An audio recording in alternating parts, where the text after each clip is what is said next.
Hello students. So our today's topic is measurements of morbidity. तो इसमें हम ये देखेंगे कि मॉर्बिडिटी क्या होता है और उसको मेज़र कैसे किया जाता है, कौन कौन से इंडिकेटर्स इसके अंदर आएंगे, वो सब हमको पढ़ना है। तो सबसे पहले तो जानते हैं कि मॉर्बिडिटी होती क्या है। तो मॉर्बिडिटी मतलब कि डिजीज़ कंडीशन को आप मॉर्बिडिटी कह सकते हो, लेकिन हमेशा ऐसा नहीं होता।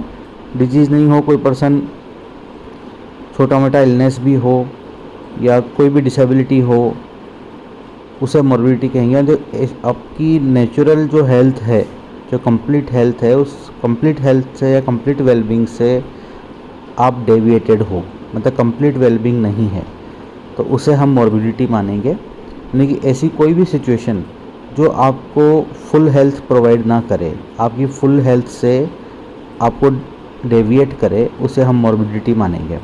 तो क्या है, morbidity is any deviation from the state of complete wellbeing, और ये भी कह सकते हैं एनी डिपार्चर सब्जेक्टिव और objective from A state of physiological wellbeing, उसे हम मॉर्बिडिटी कहेंगे। अब हमारे पास में आ जाते हैं कि मेजरमेंट्स ऑफ मॉर्बिडिटी क्या हैं और इनकी क्यों ज़रूरत है। तो सबसे पहले आता है वाई नीडेड।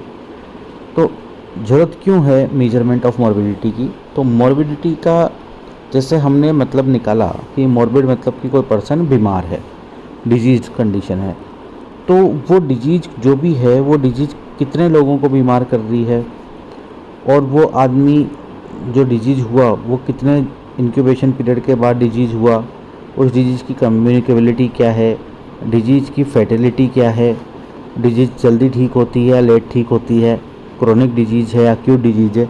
इससे हमें ये पता लगेगा कि हमारी सोसाइटी में उस डिजीज का क्या इफ़ेक्ट है, और उससे हम हेल्थ प्रोग्राम्स बना पाएंगे, हेल्थ प्लानिंग कर पाएंगे। तो इन सब के लिए हमें ज़रूरत होती है मेजरमेंट ऑफ मॉर्बिडिटी की। क्योंकि पहले हमने पढ़ा था मोर्टिलिटी, तो मोर्टिलिटी से सिर्फ हमें डेथ पता लगती है, ठीक है। लेकिन जैसे क्रोनिक डिजीज़ है, तो क्रोनिक डिजीज़ के केस में क्या होता है, नंबर ऑफ़ डेथ कम होती है, लेकिन आदमी लाइफ टाइम सफ़र करता है। तो जो लाइफ टाइम सफरिंग है, उस सफरिंग को हमें कम करना है, और डिजीज़ का प्रोग्नोसिस अगर हमें इम्प्रूव करना है, तो उसके लिए हमें हेल्थ प्लानिंग करनी पड़ेगी। लेकिन हमें उसके लिए डाटा चाहिएगा मॉर्बिडिटी का, कि कितने % लोग इस डिजीज़ से अफेक्टेड है। इसलिए हम जो है यहाँ पे मेजरमेंट करते हैं मॉर्बिडिटी का। अब यहाँ पे आ जाता है कि जो है मॉर्बिडिटी क्या बताती है। तो it determine the load of disease, जो मैं अभी बता रहा था कि कितनी डिजीज़ है हमारे कम्युनिटी के अंदर, उसको बताती है। और morbidity indicator use to support mortality data, mortality data को सपोर्ट करते हैं। कैसे, अगर जितना डिजीज का प्रेवलेंस बढ़ेगा, मतलब जितनी डिजीज का लोड बढ़ेगा, उतना ही मोर्टिलिटी बढ़ने के चांसेज होंगे। भाई ऐसा तो कभी भी नहीं होगा ना कि डिजीज कम हुई और उसकी मोर्टिलिटी बढ़ गई, ऐसा तो कभी भी नहीं हो सकता।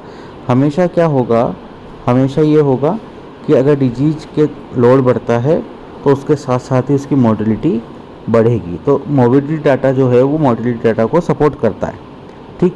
लेकिन इसमें एक चीज़ है कि जो सब क्लिनिकल पार्ट है या जो लेटेंट पार्ट है वो मिस हो जाता है। मतलब जो केस अपने एक वो टिप ऑफ आइसबर्ग जब जानते हैं ना, टिप ऑफ आइसबर्ग क्या होता है, बॉटम ऑफ आइसबर्ग क्या होता है। तो जो बॉटम ऑफ आइसबर्ग है, जो लेटेंट केसेज हैं, जो कम्युनिटी में दिखाई नहीं देते, या जो हमारे हेल्दी कैरियर्स हैं, वो लोग जो हैं मॉर्बिडिटी डाटा में नहीं आते हैं, क्योंकि वो लोग डायग्नोसिस में मिस हो जाते हैं। तो वो हमारा यहाँ पे मॉर्बिडिटी के डाटा में एक इश्यू रहता है, ठीक। और मोर्टिलिटी का जो डाटा है वो सफिशिएंट नहीं होता कभी किसी डिजीज़ के बर्डन को बताने में, क्योंकि उसे सिर्फ डेथ पता लगती है, लेकिन डिजीज़ कितनी है ये पता नहीं चलती। इसलिए हम मॉर्बिडिटी का मेजरमेंट करते हैं। अब यहाँ पर जो मॉर्बिडिटी मेजरमेंट है उसको 3 यूनिट्स में हम किया जाता है। एक तो पर्सन जो खुद इल है, यानी कि यहाँ पे हमारा ये पर्सन डाटा हो गया। तो पर्सन डाटा हो गया हमारे पास में, तो हमारे पास इंडिविजुअल या पर्सन के हम फैक्टर्स निकाल सकते हैं। उसके बाद में द इलनेस, जो बीमारी है वो बीमारी क्या है, उस बीमारी की पैथोजेनेसिस क्या है, ठीक है। तो यहाँ एक तो ऊपर तो होस्ट फैक्टर आ जाएंगे हमारे पास, और यहाँ पर डिजीज फैक्टर यानी कि एजेंट फैक्टर आ गए हमारे पास, पैथोजेनेसिस आ गई। और तीसरा है ड्यूरेशन ऑफ इलनेस, तो डिजीज कितनी लंबी है। तो जब जितनी लंबी डिजीज होगी उतना लोड ऑफ डिजीज ज़्यादा होगा, है ना। एक्यूट ड्यूरेशन की डिजीज़ है, जल्दी ठीक हो जाती है, या डेथ भी होगी तो जल्दी हो जाएगी।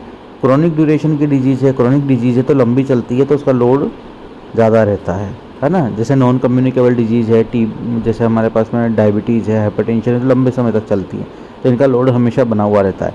पर जैसे कोविड आया, स्वाइन फ्लू आया, तो ये एक्यूट डिजीज़ थी, भले ही ये फेटल भी थी, केस फेटलिटी इनकी ज़्यादा थी, पर ये धीरे धीरे एक्यूट डिजीज़ जल्दी ख़त्म भी हो गई हैं। अब जैसे 2019 में कोविड आया और अभी 2023 में देखा जाए तो कोविड के बहुत कम केसेस बचे हैं, लेकिन डायबिटीज़ के केसेस जो 2019 में थे उससे हमें केसेस बढ़े ही हैं। मॉर्बिडिटी मेजरमेंट के लिए 3 एस्पेक्ट्स यूज किए जाते हैं, एक तो फ्रीक्वेंसी, एक duration and severity of disease, है ना, FDS। क्या है FDS? फ्रीक्वेंसी। तो फ्रीक्वेंसी मतलब नंबर्स की बात करते हैं, तो केसेज के नंबर कितने हैं। तो केसेज के नंबर हम 2 तरह से काउंट कर सकते हैं कि नए केस कितने हो रहे हैं और पुराने प्लस नए केस कितने हैं, ओल्ड प्लस न्यू। तो नए केसेज जो हैं उसको बोलते हैं इंसिडेंस और सारे केसेज को मिला के बोलते हैं प्रेवलेंस। तो हम डिटेल में आगे बढ़ने वाले हैं। दूसरा आता है ड्यूरेशन। तो एवरेज ड्यूरेशन जो है वो डिजीज का या केस का हम देखते हैं कि कितना समय तक कोई पर्सन किसी डिजीज़ से अफेक्टेड रहता है, तो इससे हम डिसेबिलिटी रेट को कैलकुलेट करते हैं। और तीसरा है कि डिजीज़ की सीवियरिटी कितनी है। सीवियरिटी मतलब डिजीज़ अगर फेटल है तो उसकी केस फेटलिटी ज़्यादा होगी, कम फेटल है तो केस फेटलिटी रेट वहाँ पर कम होगी। ठीक है, तो ये जो केस फेटलिटी रेट है ये एक तरह से हमने मोर्टेलिटी डाटा में भी पढ़ा था। तो मोर्टेलिटी डाटा के अंदर भी केस फेटलिटी रेट आती है और मॉर्बिडिटी के डाटा में भी केस फेटलिटी रेट आती है, दोनों जगह कॉमन है। अब वैल्यूज़ ऑफ मॉर्बिडिटी मेजरमेंट्स, क्या वैल्यूज़ हैं इसकी, मतलब क्यों वैल्यू की हमने मॉर्बिडिटी मेजरमेंट की, हमें क्या ज़रूरत पड़ी। किसी चीज़ की वैल्यू कब होती है, जब उससे कुछ हमें फाइंड आउट होता है। तो इससे क्या फाइंड आउट होता है कि कम्युनिटी में डिजीज़ के लोड को बताता है, पेशेंट की क्लिनिकल इन्फॉर्मेशन हमें पता लगती है। जैसे कोई एक्यूट डिजीज़ हुई और एक्यूट डिजीज़ होते ही पेशेंट बहुत जल्दी एक्सपायर भी हो गया, तो ये मोर्टेलिटी का डाटा हमें मिल गया। लेकिन हमें इसका क्लिनिकल पिक्चर तब पता लगेगा जब ये पेशेंट हमारे पास एडमिट रहेगा या लंबे समय तक हमारे पास रहेगा, तो हमें उसका पूरा क्लिनिकल इन्फॉर्मेशन मिल पाएगा। तो वो हमें यहाँ पे मिलता है मॉर्बिडिटी के डाटा से। हमें एटियोलॉजी पता लग जाती है, हम कोज आइडेंटिफाई कर पाते हैं, इसलिए फिर हम प्रिवेंटिव मेजर्स भी यहाँ पे कर पाते हैं और डिजीज़ कंट्रोल एक्टिविटीज़ का मॉनिटरिंग एंड इवेल्युएशन भी कर पाते हैं हम मॉर्बिडिटी के मेजरमेंट से। ये मैं आपको और डिटेल में बाद में बताऊंगा इसमें, क्योंकि एक बार हमें पढ़ लेंगे तो फिर हमें पता लगेगा कि किस तरीके से एटियोलॉजी फाइंड आउट होती है और किस तरह से मॉनिटरिंग एंड इवेल्युएशन होता है। अब आते हैं हमारे पास मॉर्बिडिटी इंडिकेटर्स। तो मॉर्बिडिटी इंडिकेटर्स में सबसे इम्पोर्टेंट, सबसे नंबर 1 जो है वो है इंसिडेंस एंड प्रेवलेंस। कोई भी डिजीज़ के नए केसेज कितने हो रहे हैं या टोटल डिजीज़ कितनी है, ये हम और डिटेल में भी पढ़ेंगे। नोटिफिकेशन रेट, नोटिफिकेशन कब किया जाता है, जब कोई डिजीज़ होती है तो कुछ पर्टिकुलर डिजीज़ का हमें गवर्नमेंट ऑफिशियल्स को बताना पड़ता है कि ये डिजीज़ हुई है, ये केस नया आया है। तो जब वो केस नया आया है तो उसका नोटिफिकेशन रेट हुई है तो हमें इंसिडेंस पता लगता है एक तरह से। तो यहाँ से भी हमें मॉर्बिडिटी इंडिकेटर्स पता लगते हैं। हॉस्पिटल में अटेंडेंस रेट क्या है या OPD में पेशेंट कितने आ रहे हैं, इससे भी हमें मॉर्बिडिटी पता लगती है। नंबर ऑफ केसेज बढ़ेंगे पेशेंट के।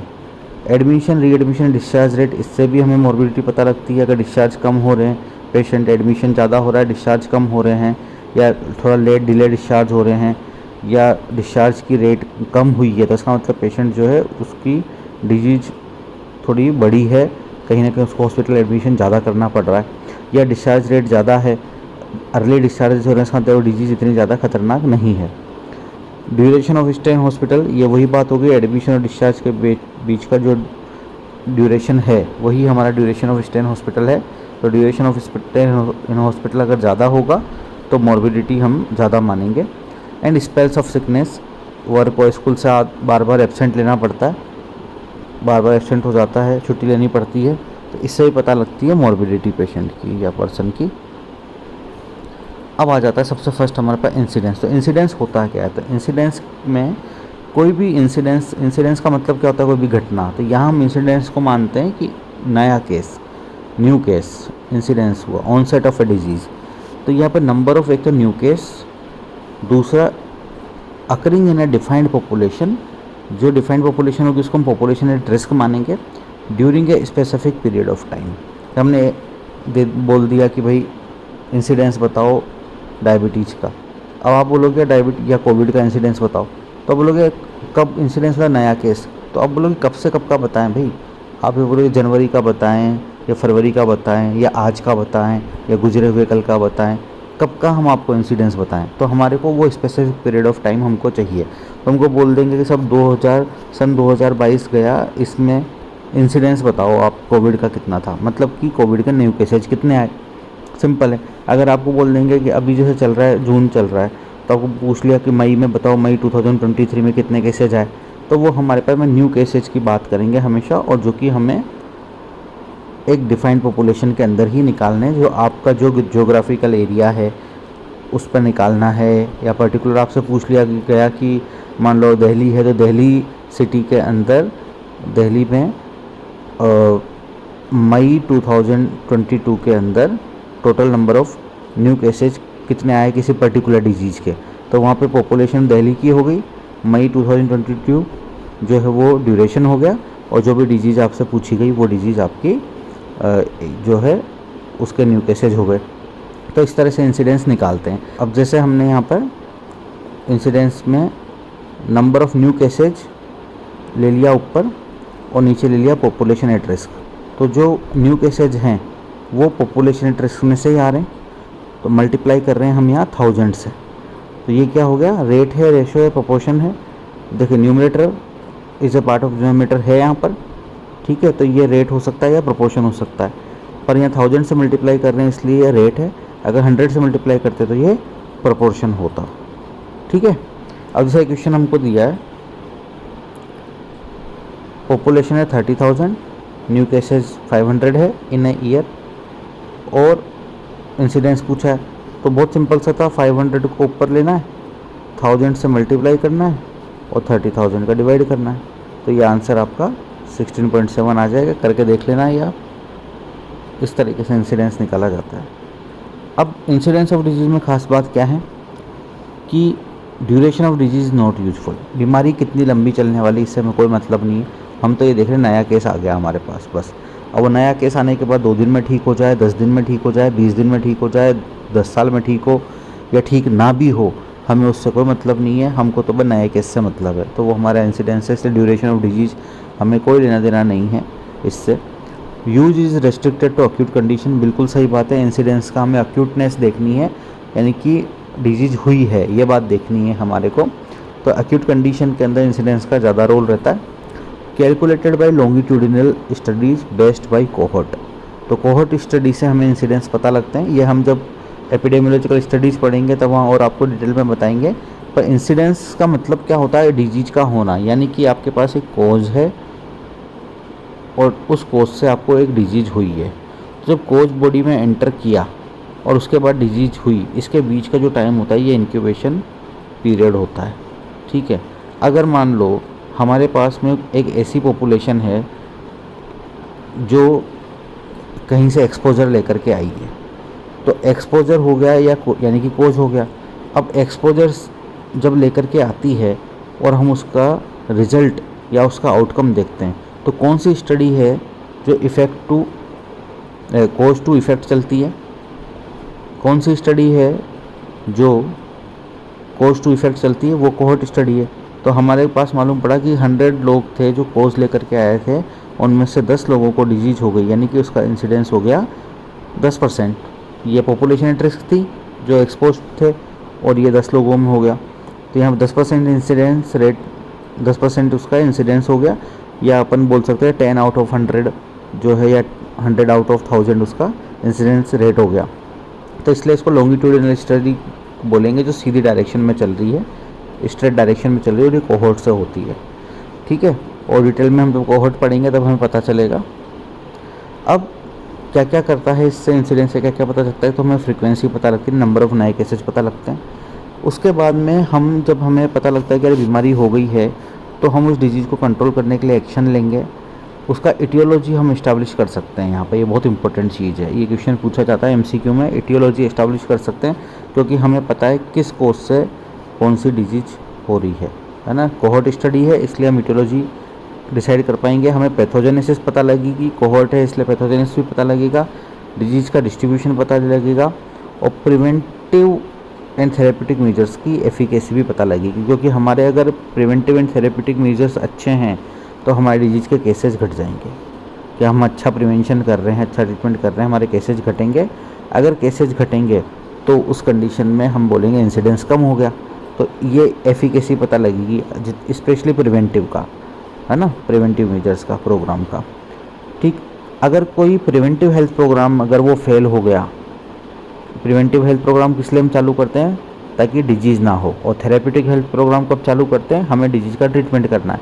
तो प्रिवेंटिव हेल्थ प्रोग्राम डिजीज़ के केसेज को कम करने के लिए किया जाता है। अगर कोई प्रिवेंटिव हेल्थ प्रोग्राम फेल हो गया तो उस डिजीज़ का केसेज बढ़ जाएंगे, तो इंसिडेंस वहाँ पे इंक्रीज़ हो जाएगा। तो ये भी एक आपका MCQ क्वेश्चन बनता है। Increasing incidence indicates failure of preventive health programs. इसके बाद कुछ स्पेशल इंसिडेंस रेट्स हैं, जैसे attack rate, secondary attack rate and hospital admission rate. इन सब के अंदर हमारे पास में अटैक रेट में जो है, या हॉस्पिटल एडमिशन रेट या सेकेंडरी अटैक रेट, सब को इंसिडेंस रेट ही माना जाता है। जैसे सबसे पहले तो हमने अटैक रेट ले लिया। तो यहाँ पर अटैक रेट क्या होता है कि अटैक किस चीज़ का अटैक, जैसे हम कोई भी, जैसे हार्ट अटैक बोल देते हैं। हार्ट अटैक को हार्ट अटैक क्यों बोला? क्योंकि वो स्मॉल ड्यूरेशन का होता है। तो इसलिए कोई भी कंडीशन है जो कि स्मॉल ड्यूरेशन की डिजीज़ हो, जैसे आउटब्रेक है या एपिडेमिक है, तो इसमें अटैक रेट ज़्यादातर हम यूज़ में ले जाता है। और इसमें यहाँ पर हम परसेंटेज की फॉर्म में इसको यूज़ लेते हैं। इंसिडेंस का सिमिलर फॉर्मूला है यहाँ पे, number of people attacked divided by the population expose during the outbreak. तो मान लो कोई टाउन है, उस टाउन के अंदर जो भी पॉपुलेशन है, वहाँ टाउन में कोई वायरस या बैक्टीरिया का स्प्रेड हो गया, तो जितने लोगों को डिजीज हुई वो कंडीशन ऊपर आ जाएगी और नीचे टाउन की पॉपुलेशन आ जाएगी, मल्टीप्लाई बाई 100 कर देंगे तो परसेंटेज में निकल जाएगा ये हमारा डेटा। ठीक है, इसके बाद आता है सेकेंडरी अटैक रेट। ये बहुत इंपॉर्टेंट है, सेकेंडरी अटैक रेट, इसको ध्यान से करेंगे। This is the number of exposed person developing the disease, यानी कि एक्सपोज पर्सन में डिजीज हुई। एक्सपोज पर्सन कौन है? वही रिस्क पे जो है। Within the range of 1 incubation period following exposure to primary cares. तो इसको यूँ समझिए कि एक क्लासरूम है, इस क्लासरूम में 100 बच्चे, 100 बच्चे में से एक बच्चे को कोई डिजीज हो गई, जैसे मीजल्स हो गया। अब बच्चे कितने? 99। ये 99 बच्चे इस एक बच्चे के कांटेक्ट में आ गए, तो हमारे पास पॉपुलेशन एट रिस्क कौन हुई? वो हुई ये 99 हुई। अब एक इंक्यूबेशन पीरियड के बाद जब इस बच्चे से कांटेक्ट हुआ, तो इंक्यूबेशन पीरियड मीजल्स का निकाल दिया हमने। मान लो 8 to 10 डेज बाद इन 99 में से जितने भी बच्चों को, मान लो 33 बच्चों को मीजल्स हो गया, 33/99 ये हम सेकेंडरी अटैक रेट इस तरह से निकालेंगे। लेकिन ख़ास बात क्या है कि एक्सपोज पर्सन तो है, पर वो पर्सन ससेप्टिबल भी होना चाहिए। मान लो इस 99 में से 33 बच्चे ऐसे हैं जो मीजल्स के लिए फुल्ली इम्यूनाइज्ड अच्छे से हो रखे हैं, तो वो ससेप्टिबल नहीं है ना। तो ये 33 माइनस हो जाएंगे, तो यहाँ फिर हमारे पास में नीचे हमें 66 ही लिखना रहेगा। ठीक है, इसका ध्यान अपने को रखना है। तो सेकेंडरी अटैक रेट क्या होती है? Number of susceptible individual developed disease with in 1 incubation period after primary case. तो हमें प्राइमरी केस को माइनस करना है और ससेप्टिबल पॉपुलेशन को भी माइनस करना पड़ेगा, ध्यान रखना है इस चीज़ का। और यहाँ पर नीचे आ जाएगा susceptible and expose population. Susceptible population जो जिनमें चांसेज हैं डिजीज होने के, है ना। जो इम्यूनाइज्ड है वो ससेप्टिबल नहीं है। तो subtract the primary case from the numerator and denominator, दोनों में से हटाना है। प्राइमरी केस तो कि उसको डिजीज़ पहले हो चुकी है, तो ना तो वो पर्सन डिजीज़ में काउंट होगा और ना वो रिस्क में है। Also subtract the immunised one from the denominator, तो डिनोमिनेटर में नीचे में से हमको इम्यूनाइज्ड को भी हटाना है, क्योंकि जो इम्यूनाइज्ड पर्सन है वो पॉपुलेशन एट रिस्क पे नहीं है, वो ससेप्टिबल नहीं है। मल्टीप्लाई 100 से करना है ना इसमें, और मल्टीप्लाई 100 से करना है, तो परसेंटेज में निकलेगी ये formula. Then hospital admission rate आ गया। तो ये क्या है कि हमारा जो पॉपुलेशन गिवन है, उस गिवन पॉपुलेशन में से कितने पेशेंट हॉस्पिटल में एडमिट होते हैं, मल्टीप्लाई बाई 100। तो ये अगर ऐसा कोई क्वेश्चन आता है तो हम इजीली कर सकते हैं इसमें। Percentage of population being admitted to hospital during a given period of time भी दिया जाएगा। इसके बाद आता है प्रिवेलेंस। प्रिविलेंस के अंदर हमें सारे केसेस लेने हैं। प्रिविलेंस का मतलब क्या, ओल्ड प्लस न्यू। तो जैसे अभी हमसे पूछा जाए कि हमारे देश में टोटल केसेस कितने हैं डायबिटीज़ के, तो वो उसका प्रिविलेंस हो जाएगा। ठीक, तो इसमें डेफिनेशन क्या बनती है, the total number of all the individuals who have disease, चाहे नए हों चाहे पुराने हों, old plus new, at a particular time. आपको पर्टिकुलर टाइम दिया जाएगा और ड्यूरिंग ए टाइम पीरियड दिया जाएगा। जैसे मैं आपको बोलूँ कि आज की डेट में बताओ अभी के अभी, तो अभी के अभी जितने केसेज होंगे वो पर्टिकुलर टाइम पे हो जाएंगे। या आपको बता दूं कि भाई 2022 में कितने केसेस थे, जनवरी से लेकर दिसंबर तक के बता दो, तो वो हमारा ड्यूरिंग ए टाइम पीरियड हो जाएगा। पर जनरली हम जो बात करते हैं पर्टिकुलर टाइम की पॉइंट की बात करते हैं। Divided by population at risk at the same point of time और द टाइम पीरियड। तो ये हमारा फॉर्मूला बनेगा, हम आगे भी करेंगे इसको रेट निकालने के लिए। ठीक है, अब इससे क्या पता चलता है, it identify magnitude of health problem. Magnitude का मतलब होता है कितनी बड़ी है हेल्थ प्रॉब्लम, यानी कि डिजीज कितनी बड़ी है। एंड पॉपुलेशन एट रिस्क कौन है, जो भी पेशेंट है वो रिस्क पर है, क्योंकि अगर वो क्रोनिक डिजीज़ लेके बैठा है तो उसको आगे उस क्रोनिसिटी की वजह से कोई ना कोई दूसरे साइड इफ़ेक्ट्स होंगे या दूसरे इफेक्ट होंगे या दूसरी हेल्थ प्रॉब्लम्स होंगी, तो वो सारी पॉपुलेशन एट रिस्क पॉपुलेशन है। और डिजीज़ जैसे कोई क्रोनिक डिजीज़ है, जैसे डायबिटीज़ हाइपरटेंशन है, तो क्रोनिक डिजीज़ है ना। अब आपको 2 या 3 डिजीज़ कोई बता दे कि एक आपको बोल दे डायबिटीज़, एक आपको बोल दे हाइपरटेंशन और एक आपको बोल दे कोई कनेक्टिव टिश्यू डिसऑर्डर, तो इनमें से कौन सी बड़ी हेल्थ प्रॉब्लम है, तो आप बोलोगे यार डायबिटीज़ ज़्यादा बड़ी प्रॉब्लम है, उसके बाद हाइपरटेंशन है, उसके बाद में कनेक्टिव टिश्यू डिसऑर्डर है, क्योंकि मैग्नीट्यूड वहाँ पे जिस बीमारी का ज़्यादा है वो ज़्यादा होगा और वो पॉपुलेशन रिस्क ज़्यादा होगी। ठीक, अब इसकी ज़रूरत क्यों पड़ती है, needed for planning of hospital services. आपको पता है यार डिजीज इतनी ज़्यादा फैली हुई है तो उसके लिए हॉस्पिटल बेड्स भी चाहिए, आपको हेल्थ सर्विसेज को विजिट करना है, तो ये हॉस्पिटल सर्विस की प्लानिंग करनी है। और इंसिडेंट से हमें प्लानिंग करनी है किसकी, इंसिडेंट से हमें प्रिवेंशन की भी प्लानिंग करनी होती थी और थेरेपेटिक मेजर की भी प्लानिंग करनी होती थी, लेकिन यहाँ पे हमें प्रिविलेंस से प्लानिंग करनी है हॉस्पिटल बेड्स की, है ना। तो 2 टाइप का प्रिविलेंस होता है, point prevalence and period prevalence. तो जनरली जब बात की जाती है प्रिविलेंस की तो हम पॉइंट प्रिविलेंस को ही बोलते हैं, है ना। आपको कहीं बोला जाए कि प्रिविलेंस बताओ तो आप पॉइंट प्रिविलेंस ही कैलकुलेट करके देते हो। तो पॉइंट प्रिविलेंस में क्या होता है, total number of all cases लेने हैं at one point of time. ठीक, point prevalence is usually considered as a prevalence. तो इसमें टोटल नंबर ऑफ केसेज ले लिए और जो भी पॉपुलेशन है वो नीचे ले ली, मल्टीप्लाई बाई 100 कर दिया। ठीक है, तो ये जो केसेज है वो इसी पॉपुलेशन में है, तो ये हमारे पास में रेट होनी चाहिए या प्रोपोर्शन होना चाहिए। तो यहाँ हम 100 से मल्टीप्लाई कर रहे हैं तो ये प्रोपोर्शन हो जाता है हमारा। ठीक है, इसके बाद में पीरियड प्रिविलेंस। तो पीरियड प्रिविलेंस में टोटल नंबर ऑफ केसेस लेंगे लेकिन स्पेसिफिक टाइम पीरियड ले लेंगे। तो टाइम पीरियड ले लिया हमने, जैसे मान लो हमको बोल दिया सन 2022 का बता दो, तो 2022 में जितने भी केसेज हुए टोटल में जोड़ के यहाँ बता दिए। अब उसमें हम क्या लेंगे, नीचे पॉपुलेशन रिस्क लेंगे मिड इंटरवल, तो यानी कि 1 साल का ले लिया तो मिड ईयर पॉपुलेशन ले लेंगे हम। ठीक है, अगर हमको 6 महीने का बोला है तो जो भी पॉपुलेशन है वो मिड इंटरवल पे लेंगे हम, है ना। इसको मल्टीप्लाई बाई 100 करेंगे, सेम प्रिविलेंस ये भी प्रोपोर्शन में हो जाएगा। और प्रिविलेंस को कैलकुलेट करने के लिए क्रॉस सेक्शनल स्टडी की जाती है। तो इंसिडेंस के लिए तो हम क्या करते हैं, लॉन्गिट्यूडिनल स्टडी करते हैं। लॉन्गिट्यूडिनल स्टडी कैसे चलती है, स्ट्रेट चलती है। क्रॉस सेक्शनल स्टडी कैसे चलती है, ये ऐसे चलती है। क्रॉस सेक्शन बना दिया, क्रॉस सेक्शन बना दिया मतलब कि मान लो हमारे पास ये एक पूरा पीरियड है और हमको बीच में से कट कर दिया और कट करके पूछ लिया कि भैया बताओ इस पॉइंट ऑफ टाइम पर कितने पेशेंट हैं आपके पास। जैसे कि हमने बोल दिया 1 जून 2023 को डायबिटीज़ के कितने केसेज है टोटल, आप तो ये बता दो 1 जून 2023 को। तो वो आपका एक पॉइंट पकड़ लिया, वहीं आपने कट मार दिया और उसके बाद 1 जून के बाद 2 जून वाला केस उसमें नहीं लेना, 1 जून तक के केस लेने, या ओनली 1 जून को ही कितने केस है वो लेने, आपको टोटल काउंट कर लेने। ठीक है, तो ये आपका इस तरह से प्रिविलेंस निकलता है क्रॉस सेक्शन। पीरियड प्रिविलेंस में आपको क्रॉस सेक्शन थोड़ा बड़ा बनाना पड़ेगा, 2 क्रॉस सेक्शन बनाने पड़ेंगे आपको। ये अब इस बीच का आपको टोटल काउंट कर लेना है। ठीक है, क्रॉस सेक्शन स्टडी वो होती है इसमें पेशेंट से हमको एक बार ही कॉन्टेक्ट करना होता है, ये हम स्टडीज़ में पढ़ेंगे। इसके बाद में इंटर रिलेशन। तो इंटर रिलेशन क्या है कि prevalence is equal to incidence multiply by duration. मान लो कोई एक डिजीज़ है जो आपके उसके 100 केसेज हो गए, अब वो डिजीज़ आपकी उसका ड्यूरेशन फिक्स है कि 100 केसेज आपको मिल रहे हैं हर महीने, तो 12 महीने में आपको 1200 केस मिल जाएंगे।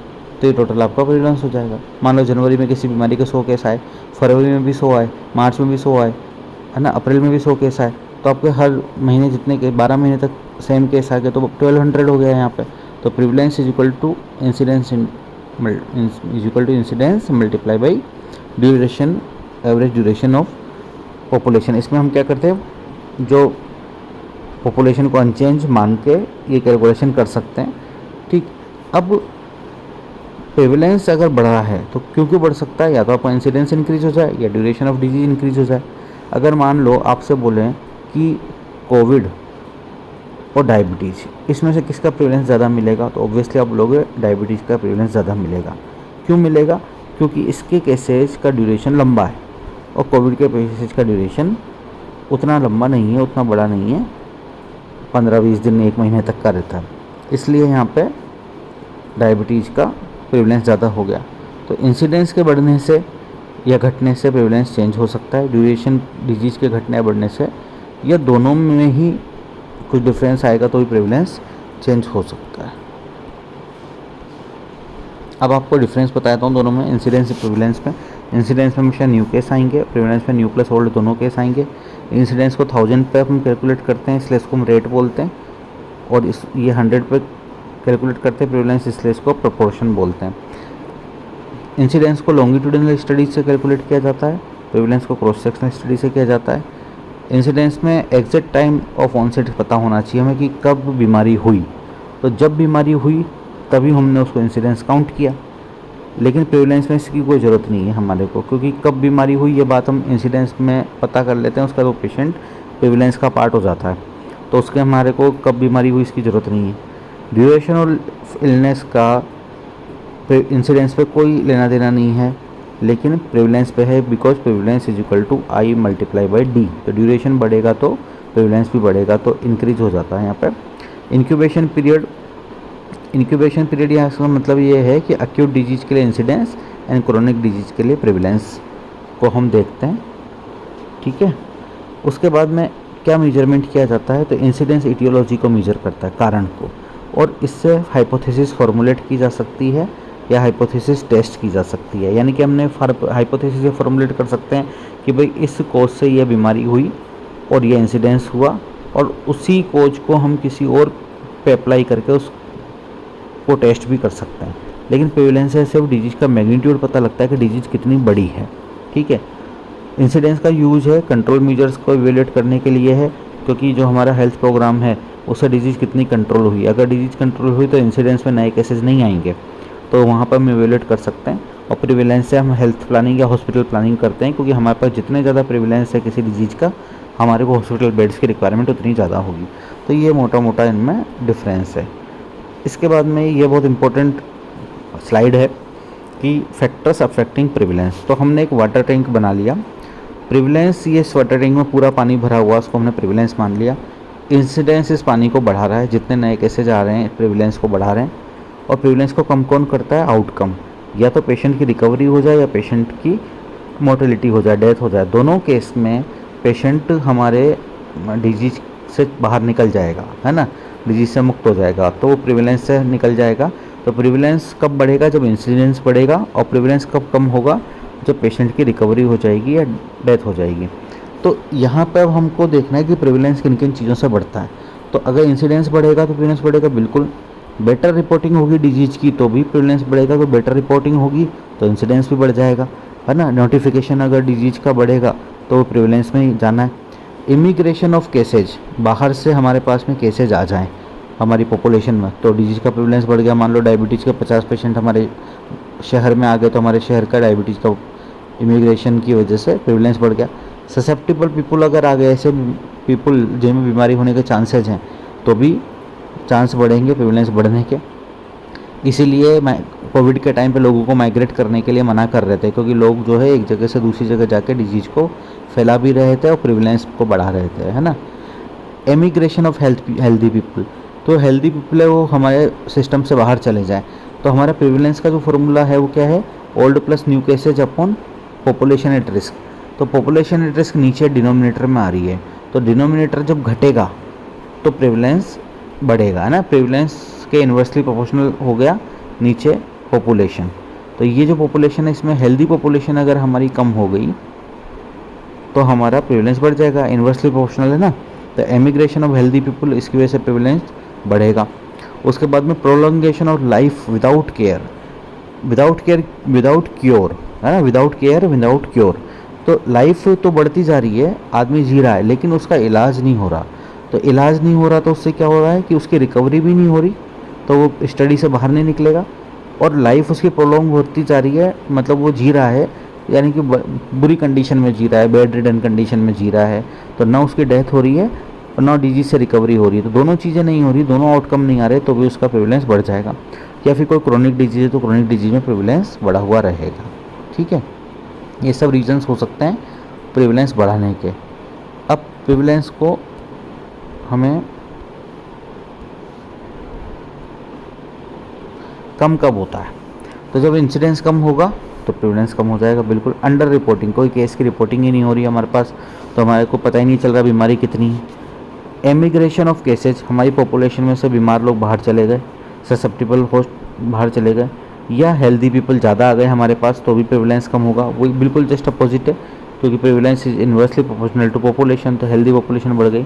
बेटर क्योर रेट, कोई डिजीज अच्छी तरीके से बहुत जल्दी ठीक हो जाती है तो रिकवरी फास्ट हो जाती है। तो जिस डिजीज़ की रिकवरी फास्ट होगी प्रेवलेंस में से, आउटकम में से बाहर निकल जाएगी। हाईली फेटल डिजीज है, यानी कि डेथ जल्दी होती है, तो भी प्रेवलेंस कम होगा। या कोई एक्यूट डिजीज़ है, एक्यूट डिजीज़ यानी कि जो जल्दी ठीक हो जाती है, तो भी प्रेवलेंस हमारा कम हो जाएगा यहाँ पे। ठीक है, तो ये हमारा अब इंसिडेंस एंड प्रेवलेंस हो गया। अब हमारे MCQ जाते हैं, बहुत ज़्यादा MCQ है इसलिए फास्ट करेंगे हम। ठीक है, if an effective preventive health program has been initiated which of the following is most likely to happen. तो प्रिवेंटिव हेल्थ प्रोग्राम हमारा इफेक्टिव है, तो प्रिवेंशन हम किस लिए करते हैं, प्रिवेंशन इसलिए करता है कि नई बीमारी ना हो, है ना। तो यहाँ पे इंसिडेंस जो है वो हमारा कम होगा अगर प्रिवेंशन अच्छा है तो इसका आंसर आना चाहिए इंसिडेंस विल डिक्रीज। ठीक, दूसरा क्वेश्चन है if an effective new treatment has been initiated which of the following is most likely to happen. अब इफेक्टिव ट्रीटमेंट आया नया, तो इफेक्टिव ट्रीटमेंट आया तो उससे क्या होगा, इफेक्टिव ट्रीटमेंट से incidence will not change. Treatment आया, ट्रीटमेंट तो हम तब करेंगे जब आदमी बीमार हो, तो इंसिडेंस तो हमारा वही का वही रहने वाला है, उसमें कोई फ़र्क नहीं पड़ रहा। प्रिवलेंस विल इंक्रीज, नहीं, अगर हमारा कोई इफेक्टिव न्यू ट्रीटमेंट आया तो आदमी जल्दी ठीक हो जाएगा, जल्दी ठीक हो गया तो उस कंडीशन में प्रेवलेंस कम हो जाएगा। तो सेकंड में भी तो नहीं हो सकता। इंसिडेंस विल इंक्रीज, इंसिडेंस का तो कोई लेना देना ही नहीं है इफेक्टिव न्यू ट्रीटमेंट से। तो इंसिडेंस विल इंक्रीज और इंसिडेंस विल डिक्रीज, तो दोनों ही गलत, तीनों बात गलत हो गई। तो हमारा सेकंड क्वेश्चन का आंसर है ये ए। तो फर्स्ट का तो है डी और सेकंड का है ए, बिल्कुल फर्स्ट का डी एंड सेकंड का ए। नेक्स्ट क्वेश्चन इसके बाद आता है if the prevalence is very low as compare to the incidence for a disease implies. अब आप ये क्या कह रहा है कि इंसिडेंस तो ज़्यादा है पर प्रिवलेंस कम है, तो प्रिवलेंस कम होने का क्या तरीका बताया था, या तो रिकवरी फास्ट है या मोर्टेलिटी ज़्यादा है ना, डेथ ज़्यादा हो रही है। तो क्या हो सकता है, डिजीज़ वेरी फेटल, बिल्कुल सही बात है, और इजीली क्यूरेबल। तो यही आंसर है हमारा, और क्या, यही आंसर है। Next, a new diagnostic test will detect a certain disease 1 year earlier than it is usually detected. कोई बीमार नया डायग्नोस्टिक टेस्ट है, ये क्वेश्चन देखो इंसिडेंस प्रिवलेंस से इतना रिलेटेड नहीं है, फिर भी करते हैं इसको। New diagnostic test will detect a certain disease 1 year earlier than it is usually detected. तो मान लो कोई पर्सन है या कोई उसको डिजीज डायग्नोसिस हुई सन 2015 में, लेकिन उसकी जगह और वो सन 2023 चल रहा है, यानी कि 8 साल हो गए उसको डिजीज़ लेते हुए। अगर ये डायग्नोस्टिक टेस्ट 2014 में ही इसको डिजीज डिटेक्ट कर लेता तो क्या होता, ये पूछना चाह रहा है। What will happen to the disease within 10 years after the test is introduced, assume that early detection has no effect on natural history of disease. यानी कि 2015 में डायग्नोसिस हुई या 14 में डायग्नोसिस हुई, उसकी हिस्ट्री पे कोई फ़र्क नहीं पड़ा। Also assume that no change in death certificate practice, तो डेथ का भी कोई डेटा इसमें हमने नहीं जोड़ा कि डेथ वेथ भी नहीं हुई, मोर्टलिटी नहीं हुई। तो हुआ क्या, देखो 2014 में अगर पेशेंट डायग्नोसिस, 2015 में पहले पेशेंट डायग्नोसिस हुआ था, तो डायग्नोसिस होने के बाद 2023 तक यानी कि वो 8 साल तक ज़िंदा रहा। उसकी सर्वाइवल रेट जो आई है वो 8 ईयर्स तक तो अभी ज़िंदा है। अगर वो 1 साल पहले डायग्नोस हो जाता तो बीमारी ठीक नहीं हो रही, पर उसका जो सर्वाइवल है वो हमारा 2014 से ही काउंट हो जाता, तो वो 9 ईयर तक ज़िंदा रहा, है ना। तो इसका मतलब हमारा यहाँ पर सर्वाइवल रेट अपरेंटली इंक्रीज हुआ है, रियल में नहीं हुआ, अपरेंटली इंक्रीज हुआ है। तो यहाँ जो अब ऑप्शन पे आते हैं, period prevalence rate will decrease, देखो प्रेवलेंस से कोई लेना देना नहीं है इस क्वेश्चन का। Apparent 5 year survival rate will increase, ये बिल्कुल सही आंसर हो सकता है। एज एडजस्टेड मोर्टेलिटी, एज का यहाँ का एडजस्टमेंट किया ही नहीं हमने। Incident rate will decrease, incidence rate decrease, देखो यहाँ पे ये इंसिडेंस रेट इंक्रीज हो सकती है अगर अर्ली डिटेक्शन हो जाए तो, पर यहाँ तो डिक्रीज दिया ऑप्शन में, तो ये भी बात गलत होगी। तो हमारा आंसर जो है यहाँ बी है, बिल्कुल सही है। नेक्स्ट है, a district has total population 5 lakh with under 18 population 40% है, प्रिवलेंस ऑफ ब्लाइंडनेस 0.9 है अमंग 18 ईयर पॉपुलेशन पर, and calculate total number of blind under 18 year population. Under 18 population आपको ब्लाइंडनेस निकाल दो, पहले अंडर 18 ईयर की पॉपुलेशन तो निकालो।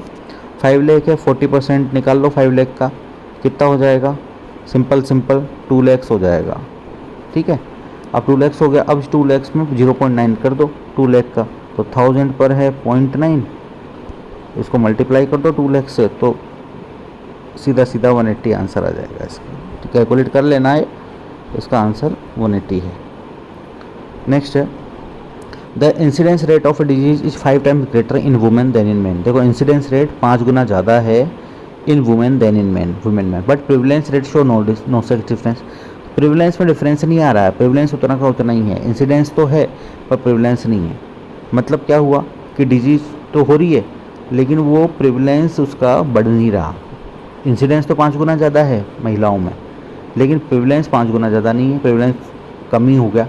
तो प्रिवलेंस कब कम होता है, कम तब होता है प्रिवलेंस जब अर्ली रिकवरी हो जाए या अर्ली डेथ हो जाए, ठीक है। तो हमारे पास ऑप्शन में आ गया, the case fertility rate for disease is lower in women.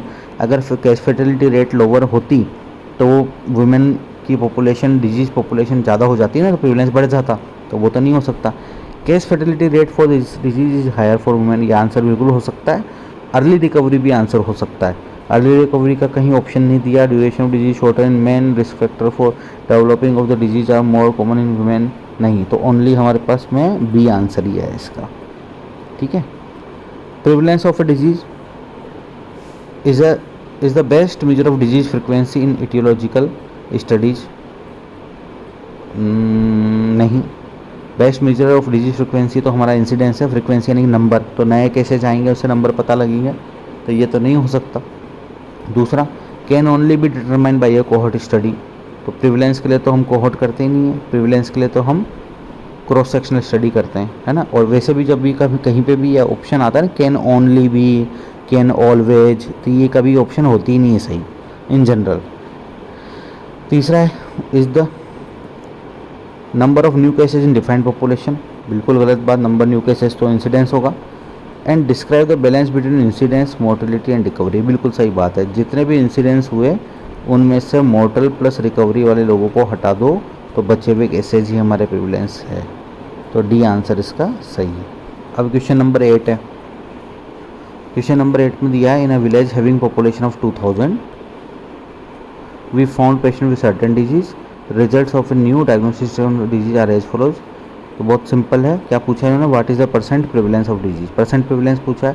Prevalence क्या है, टोटल नंबर ऑफ केसेज, तो डिजीज का टोटल नंबर डिजीज में प्रेजेंट है वो कितने लोग हैं, 400 लोगों में डिजीज प्रेजेंट है।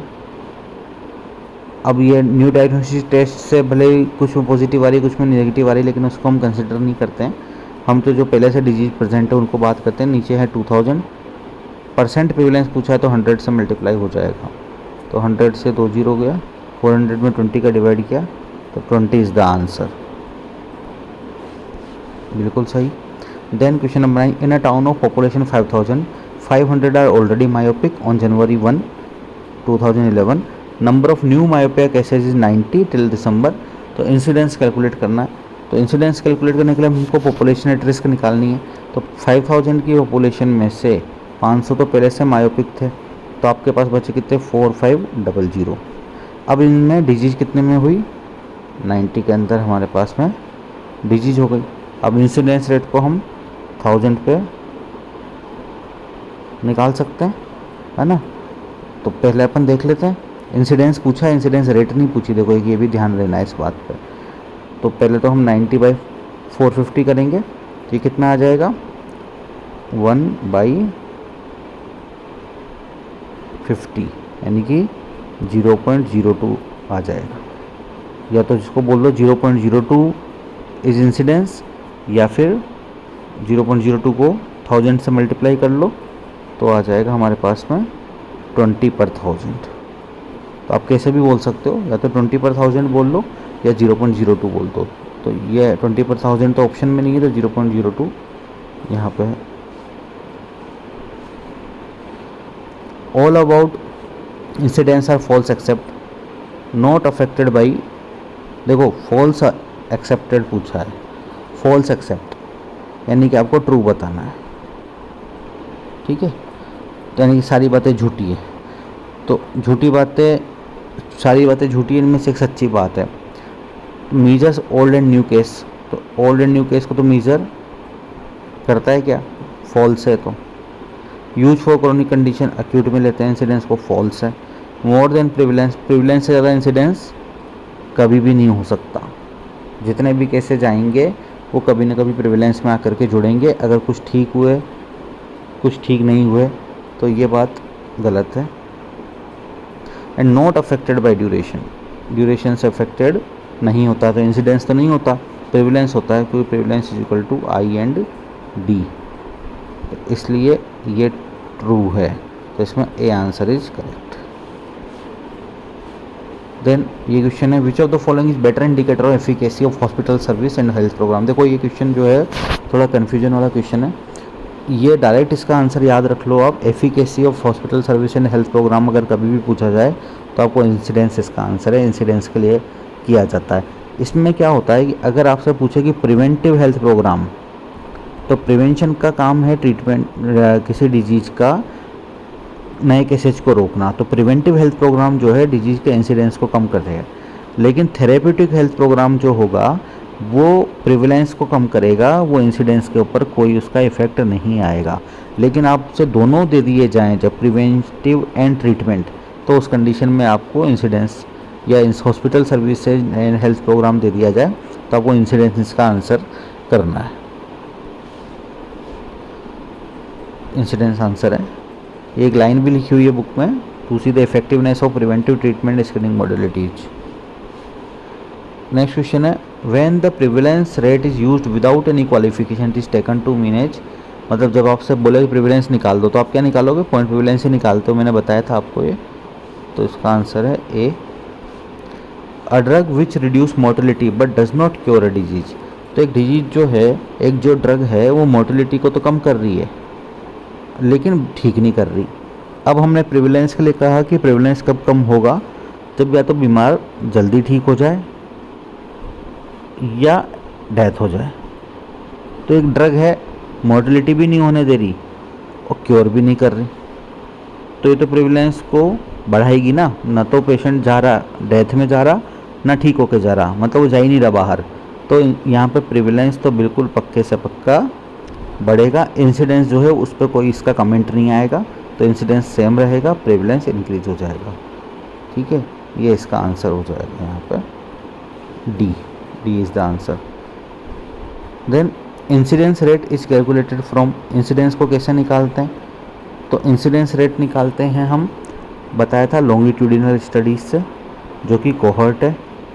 कोहॉर्ट स्टडी का एक नाम और है, इसको हम प्रोस्पेक्टिव स्टडी कहते हैं।